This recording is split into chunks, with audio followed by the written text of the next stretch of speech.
Hello everybody and welcome back to Path to Platinum, the series where we could find platinums in the most unexpected of games. Today we're going over a game that I honestly had no intention of ever playing, but since it was free on PlayStation Plus, I figured, why not? And that game is Stray!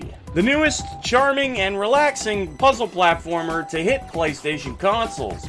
But before we dive more into it, if you guys enjoy this video or it helps you out, then please be sure to leave a like on this video, subscribe to the channel if you haven't already for all things trophy related, and of course hit that notification bell to support me, and I would really appreciate that. It would mean a lot. Now I think it's about time that we take a much closer look at the journey we're about to undertake and analyze the best approach on how to obtain the next platinum trophy for ourselves. This is Stray. Now, this game is mostly just a collect-a-thon, and there's not much else to do besides gathering collectibles. However, there are some specific trophies that are tied to certain chapters and moments in them, and I will be pointing those out as we go. Basically, I'll be playing through the entire game here from start to finish, gathering everything trophy-related along the way, in the order that they can be obtained, so if you follow along with this video, you will not miss anything. Or if you're missing a specific collectible or trophy, then simply use the timestamp navigation tool in the description to jump to a specific moment, collectible, or trophy. This game only requires a minimum of 2 playthroughs in order to platinum. Your first playthrough will net you every single trophy in the game except one, and your second playthrough will be dedicated to the last trophy you're missing, which will be the speedrun trophy in order to finish the game in under 2 hours, which is not hard to do at all if you know the game well enough. Now, some trophies we could start working on straight away are to meow 100 times. This does not take long to do if you just mash the circle button constantly. I had this trophy before I even finished the prologue. There's a trophy to jump 500 times, however, you are literally constantly jumping throughout the entire game. And I had this trophy long before I was finished with the game. I honestly wouldn't worry too much about this one, and you'll probably get it without even trying to. One of the more annoying trophies can be earned by sleeping at a rest spot, of which there are several throughout the game. I used the one in Chapter 7 by the Lake of Garbage, and the trophy requires you to sleep at one of these rest points for 1 real-life hour. So prepare to leave your game on for an hour dedicated solely for this trophy. This trophy sucks. And now we're just going to start looking at our first playthrough, and I'll be pointing out everything you can grab along the way as we go. So this is going to be your first scratch point in Chapter 1 during the prologue scene, when the game's teaching you how to play. The thing about scratch points, this will be your next one in Chapter 2, unmissable after you knock over the paint can. But the thing about scratch points is that some trophies have multiple scratch points per chapter. But the thing is, you only need to scratch once per chapter in order for it to count for the trophy. Anyways, this is going to be Trophy No More Lives, very self-explanatory. This will be the first real moment where dying is a real possibility, and just kill yourself 9 times, and that's an easy trophy to keep dying. Now this trophy, can't catch me. This is easily, without a doubt, the hardest trophy in the game, and it's definitely going to give you the most trouble out of anything in this game. This trophy took me just shy of 30 minutes straight, just attempting it over and over to complete it. This trophy's a bitch. It's actually genuinely hard. And not only that, there's some RNG involved. So the way I'm going to show this is, this is my successful attempt that you're watching right now in real time. And then I'm going to show my successful attempt again immediately after this, but in slow-mo, so we could really take a look at what's happening and take a more in-depth analysis on it and explain what's really going on. But general idea here, you want to never be just running in a straight line. Always try to be moving, swaying back and forth, implementing a sort of serpentine effect. The reason for this is because the Zerks, when they jump towards you to latch onto you, they full commit, meaning they just, when they leap, once they're airborne, they can't control the direction they're going. Like, they just go straight in whichever direction they jumped. Which means once they have jumped, like, that's it. Like, that's why it's so important to always be moving. they will try to track you before the jump. Like, they'll try to jump into you by telling, like, which direction you're going. Like, they'll try to jump into where you are going rather than where you actually are. So that's something I noticed. But yeah, like, the tracking stops there. They can't actually maneuver midair. Once they jump, like, they're going straight. And it's important to understand that to properly understand, like, how this needs to be done. That's why swerving and moving constantly is so important. But, like, this part coming up right now, you have a group that comes at the top of the stairs, and you essentially have to run literally right into them to get past them. There's, like, see, unlike there, where I could just swerve left and hug the wall, because they're coming from the right, even though there's not a lot of space there, it's still more beneficial to be left as opposed to right, because right is where they're coming from. But if they're literally just right the fuck in front of you, and there's another moment like that coming up right now, this next group, they just spawn in, and there's no, like, avoiding them. Like, you would have to run through them in order to get by. And in those moments, it's literally just RNG. You have to keep swerving, keep your momentum, never stop moving, and hope to God that none of them latch onto you and that they all miss. And that's unfortunately how it has to be done. Like, this trophy is actually very frustrating. I was getting very upset with it. You can see that by my facial expressions and the fucking face cam. But, yeah, this trophy was pretty rage-inducing, and I was very happy when I finally completed it. But yeah, so now on to Chapter 3. The scratch point for this chapter is going to be in the very next room from when the chapter starts. So that's going to be that one. And then this will be Chapter 4. Excuse me.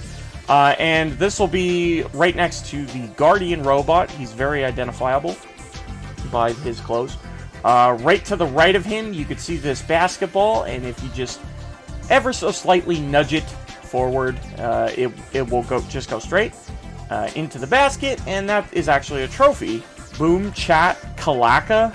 I don't know why it's called chat. I don't know what's up with that. Anyways, Curiosity killed the cat. There's a few paper bags in this area, but there's one right next to the guy who plays music. So go ahead and interact with that, and boom. This is to the left side of the Guardian robot. And there's also a vending machine here, and it dispenses energy drinks. There are 4 vending machines scattered throughout Chapter 4, and we're going to need to find all 4 of them, because we need all 4 energy drinks as a form of currency. Now, off to the right side of the music robot here, you can actually find a locked safe. Go ahead and punch in that code. The code is always the same, so you don't have to worry about it being like a randomized solution. But that's going to net you your first music sheet. You can actually nuzzle up to the Guardian robot. He's your first nuzzle bot. And then you can nuzzle these 2 guys over here talking by the flame barrel. It's a pretty identifiable landmark. These are the only 2 robots within this close proximity next to a flaming barrel, so they're pretty easy to find. But yeah, you can nuzzle up to both of them. And then this is the grandma bot. You have to interact with this bot at one point or another in order to get the poncho item to advance the story. But yeah, you can nuzzle up to her too. So that's 4 nuzzles out of 5. We only need 1 more. And this is going to be our next energy drink, the vending machine. This is in close proximity to Grandma. It's just down the alleyway across from her. So it's not too hard to find this. So do it up. And this is very close to where you started the chapter. It's actually, this alleyway is attached to the same alleyway we came down after using the bucket lift.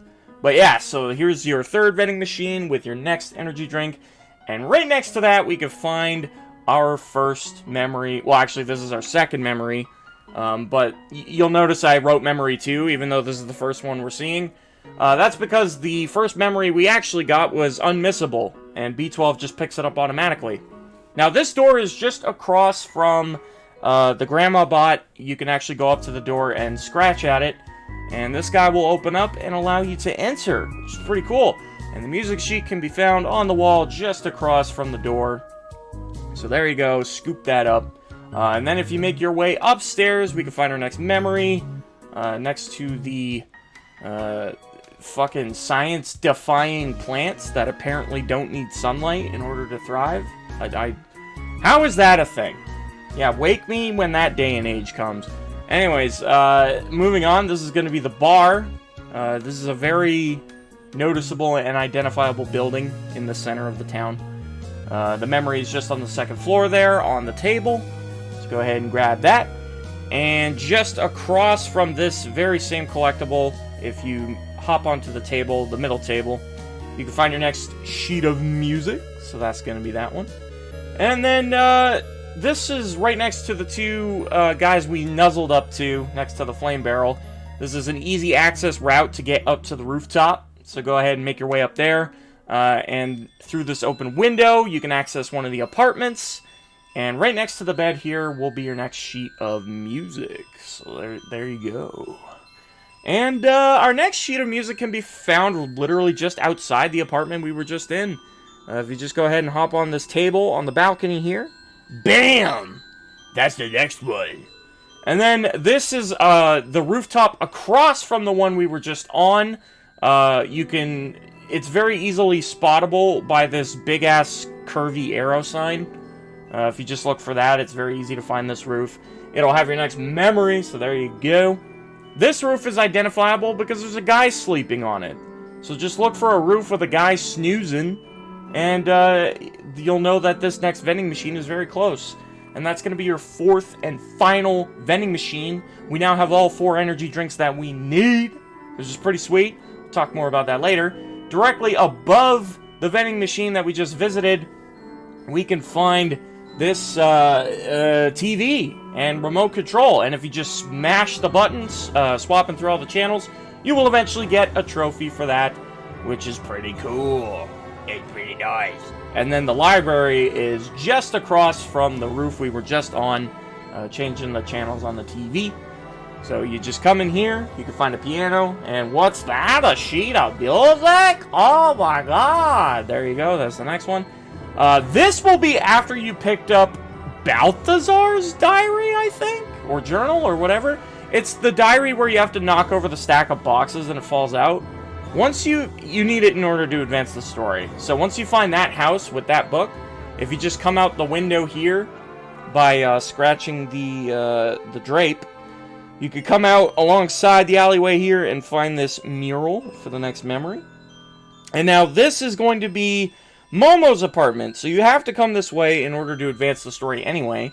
But I'm just showing you how to make your way up here. And then once you do, jump through the window, you'll get a cutscene introducing Momo. Don't talk to him yet, just ignore him for now, and go ahead and scoop up the collectibles in his house. First one being the memory. And then the next one we could find in this back room over here. You could walk through the bars under the door and climb up some boxes. That's going to be your next sheet of music. And then we're actually going to leave Momo's apartment because we don't want to advance the story, which if you talk to him, that's what'll happen. We're actually going to return to the shopkeeper and trade him 1 energy drink for our last sheet of music, and we'll trade him our remaining 3 energy drinks for our next memory. So that's why we were collecting all the energy drinks from the vending machines, because this guy has 2 collectibles that we need, and obviously both are needed to platinum, so that's that. Now we can return to the music bot, and we could give him all our sheets of music. This is going to take a while, because there's 8 of them, and every time you give him a sheet of music, he's going to play the song that's on it, and like some of the songs take longer than others. You're going to be standing here a while listening to him play. Once he's played all 8 songs, he will eventually give you the music badge, and you will get a trophy for that, which is pretty cool. And there's also a trophy to get all the badges in the game, so we needed that either way. But there you go, that's that one. Now, this is after we get to the next chapter. As soon as the chapter starts, you will be standing on the next scratch point, so go ahead and scratch that up. Fuck up that carpet, dude. And then this, you have to come this way in order to progress. There's a big flashing neon sign you can interact with for your next memory. So that's going to be that one. Very good. Good job. And then this is one of the final moments just before you reach the elevator and the end of the chapter. You have to come this way. It's very hard to miss this. But you can find this memory off to the side. There you go. Also, so by now you're about halfway through this guide, and I would just like to take this time to give a little shout out. I made this video, my full platinum experience. So this is me recording my entire time with this game, from beginning leading up to the platinum, and it's meant to be more on the entertaining side. I made it for like the laughs and the jokes and the funny moments. So if that sort of thing strikes your fancy, then please consider giving this video a watch. I worked very hard on it, and it's one of the best ways you could possibly support me. So go ahead and check that video out if you're interested. I'll play a quick clip from that video just to entice you to do so. No! No! I don't know what to do here. Hope and pray!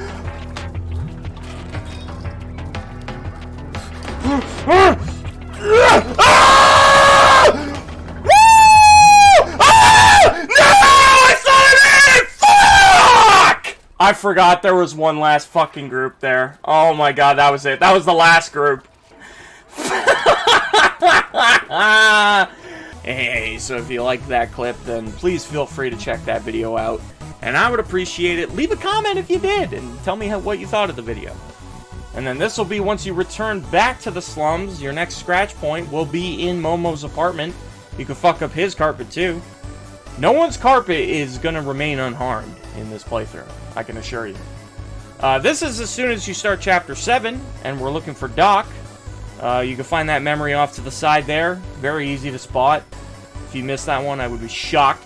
So on the left path would have been the right way to go, but if we just keep going straight, you could come through this fence area here.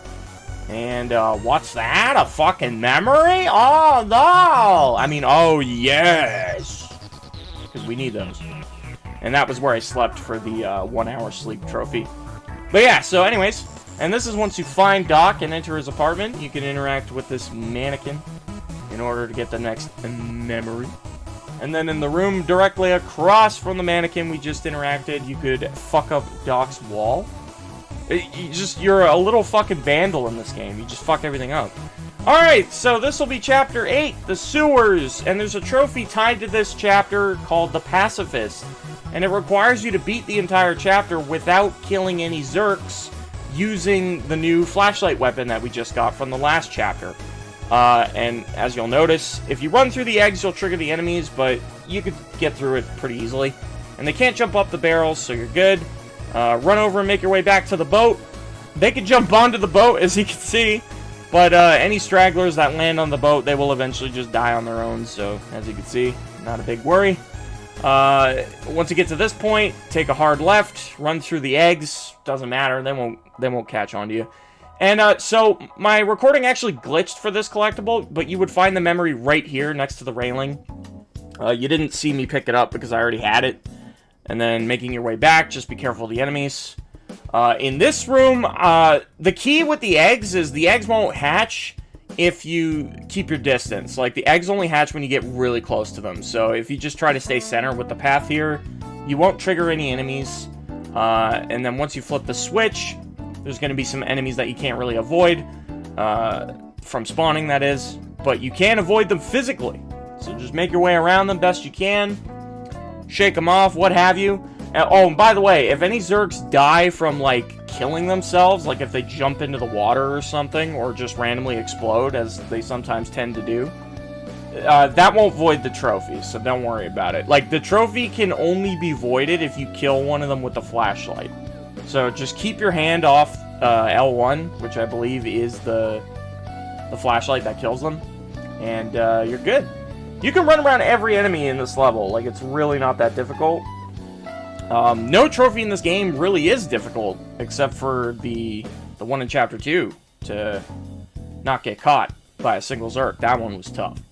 But yeah, so here's our next memory. Make our way to the left side here, a little secret optional path, hidden behind the pipes. Travel along the barrels, and eventually you will find the next memory. What's up with the fucking eyeballs, dude? Why are there eyeballs everywhere? What's up with that? Anyways, this is once we get to the room with the big ass door, requires 2 buttons to be pushed in order to open it. Now, none of the enemies are gonna spawn, well, unless A, you forcibly spawn them by running into eggs, but why would you do that? Or B, once you hit the first button on the right side here, this will trigger enemies to start showing up. And I've discovered a path that's not too bad. Probably the path of least resistance. So make your way over to the left side here across this pipe. We can avoid the enemies cutting you off on the bridge that you took to get there. And then make your way around. Basically running backwards towards the way you entered this room. And then running through the eggs, again, it's not really scary because, yeah, the enemies spawn, but they can't latch on to you, like, during the spawn animation. So even if you're running through eggs, like, you don't have to worry about them latching onto you. So yeah, that's why we took that path. And then as you can see, yeah, that's probably the path of least resistance, I would say. You could more or less not have any trouble avoiding them, so that's cool. Once you open that big door, you'll reach your next scratch point. I feel like this one might be easy to miss, but I don't know, maybe not. Oh no! Alright, so after the cutscene where B12 heroically sacrifices himself, we can start running. And, I mean, this part's very simple. It's, like I said, you employ the strategy from Chapter 2. Never run in a straight line, just always make sure you keep moving, and they can't really latch onto you. And you're basically just running, you know, you're just following the path. There's no hard turns or secret routes or anything like that. The path is very obvious for where you're supposed to go. And you just follow and you keep running, don't stop, and you're good. Even if some of them catch on to you, this game's very generous. Like, you have plenty of time to shake them off, and you're not really in that much danger. Unless you get absolutely swarmed by them, but, I mean, you'd have to go out of your way for that to happen. But anyways, once you get to the door, bam, the Pacifist trophy will pop if you successfully did not kill any Zerks. So there you go. Once we reach Chapter 9 and we see these two guys playing a game, oh, get fucked, losers! That's what you get for having fun, bitch! Alright, so this will be directly across from where they are. If you wrap around the center of the village, you can make your way back here, fuck up their carpet some more. That's the next scratch point. Now, this will be after you talk to Balthazar. When you have to talk to him in order to trigger this memory. Like, this memory won't be here before you talk to Balthazar. So if you try to scoop this up before interacting with him, it won't be there. So, just in case you're confused. And then, now we're going to get the plant badge. So if you climb up this tree branch that was right next to the memory we just collected, we can go ahead and find the purple plant. Good job. Now we're going to make our way back to the Mahjong players. And there's a bucket lift nearby. Take that down to the bottom level. And then we're going to hop out and make our way across some pipes, some barrels, some icky goo, some gross ass shit. And then what's that? The red plant? Oh! We got it. And then this will be at towards the top of the village. Like the 3rd or 4th floor or however high up. It'll be right next to the bar. Like there's a restaurant or whatever it is. And then make your way up from there. I believe this is 1 story higher than that, or maybe lower. I don't remember. It's kind of hard to miss these guys, honestly, because they're all in very close proximity. And you have to walk past them all in order to progress. But yeah, so that's the next badge. Once we make it here, this is towards the end of Chapter 9. We haven't actually entered Chapter 10 yet. But that's our next memory. And this will be our final Nuzzle. You can nuzzle up to this guy in the blanket. And that should be 5 Nuzzles, assuming you didn't miss the first 4 in Chapter 4. So there you go. There's plenty of other people you can nuzzle up against as well, but what's the point of showing them? Especially because if you miss any of them, you could just chapter select and get the ones... You could even nuzzle the same person 5 times through chapter select, and that counts. Also, that was the next scratch point. Hidden behind the elevator there. So we're going to make our way over to this yellow shop, hop in through the window, and climb up these shelvings, and we'll be able to find a secret safe. The passcode is going to be 8542, and that's going to open it up, and boom, there's our next badge. Very good. Very good. That's that one. This will be behind the shop we were just in the back alley, with the guy who's sweeping shit up with the broom. You can make your way up to the rooftop here, and that's going to be your next memory. Sneaky. But not that sneaky. So that's that one. We're doing very good. Coming through the alley, continuing through the alley we were just in. The first shop on your left is going to be this barber shop. You can climb up the sofa, up the shelving, and towards this hidden attic area. And then that's going to be your next memory. So good job. That's that one. You did it. Alright, right directly outside the shop, you can see that guy laying down on the sofa. To the left of him is another restaurant. So if you go ahead and climb up the counter, up the back wall, and then through the roof, you can find your next memory. That is pretty cool. Let's check it out. How's that one? Yeah.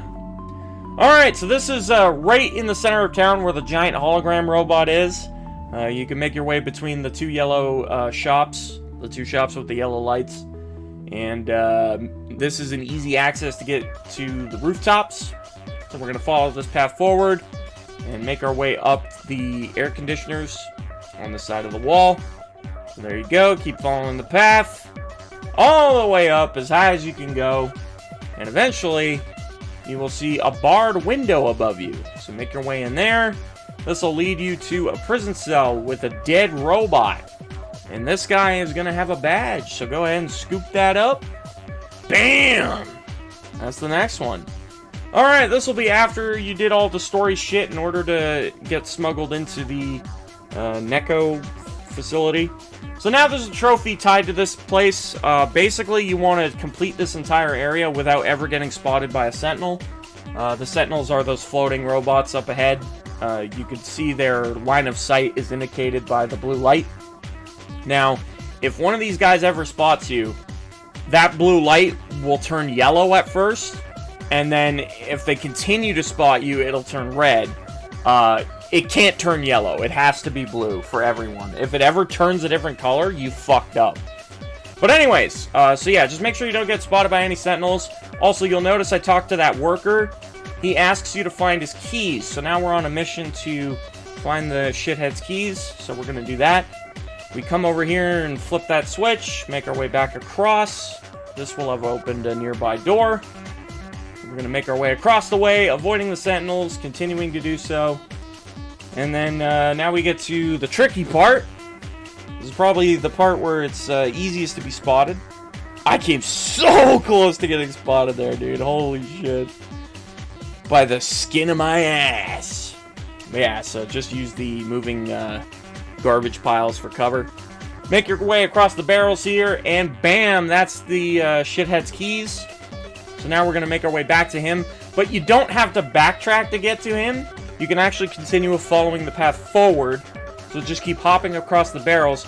And as soon as you make your way back to land, you could come over to the left side here and flip this switch. This is a shortcut leading you back to the workers. So just get past the two sentinels again. And eventually you'll make your way back to Shithead. And there you go. You give him his keys. He gives you a badge. And that's all badges, baby! Booyah! Let's go. Alright, so that's trophy. That's that trophy down. However, we're still trying to get the Sneakitty trophy, so we still need to not get spotted.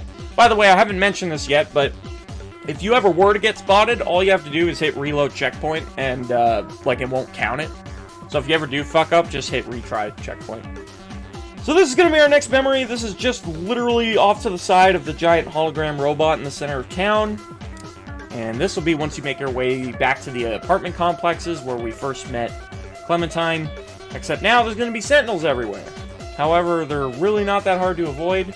In fact, it's rather easy. So I'll be showing you the path I take to get across. There's probably multiple ways, or maybe there isn't. Maybe you're supposed to take the way I took. But this is how I did it. I felt like I was a goddamn genius when I came up with this route. Even though, again, I'm pretty sure you have to take this way, because I don't see how else you're getting through. But, you know, shut up. Give me my moment. Let me feel special, damn it. Alright. So this is on the 3rd floor. We're almost back in her apartment. Making our way over. There was a sentinel to my right there, so just be careful. There, now you can see him. So once you're done in her apartment and you have your next objective and you know where you're supposed to go, we're just going to backtrack the exact same way we came in.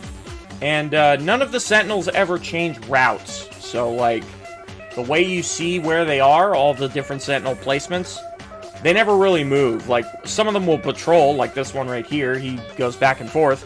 And some of them literally just stand still. But my point is, none of them really, like, move from their positions. They all just stick to their routine. So you don't have to, like, be scared about some unexpected changes or anything like that.